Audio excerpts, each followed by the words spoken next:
அனைவருக்கும் வணக்கம்.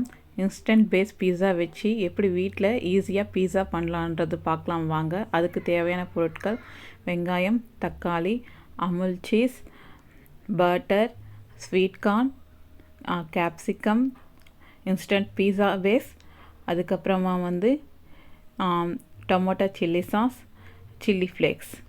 முதல்ல ஒரு கப் சால்ட் எடுத்து பேனில் ஊற்றி 10 to 15 மினிட்ஸ் ப்ரீஹீட் பண்ணிட்டேன். பீஸா பேஸ் எடுத்து ஃபோர்க்கு வச்சு ஹோல்ஸ் போட்டு அதுக்கு மேலே பட்டர் ஈவனாக ஸ்ப்ரெட் பண்ணிட்டேன். அதுக்கு மேலே ரெட் சில்லி சாஸ் ஈவனாக எல்லா பக்கமும் வர மாதிரி ஈவனாக ஸ்ப்ரெட் பண்ணிவிட்டு நான் சொல்லியிருந்த எல்லா பொருட்களையும் வெஜிடபிள்ஸும் ஈவனாக ஸ்ப்ரெட் பண்ணிவிட்டு சீஸு டாப் அப் பண்ணிவிட்டு பேனில் 10 to 20 மினிட்ஸ் சுவையான பீஸா ரெடி.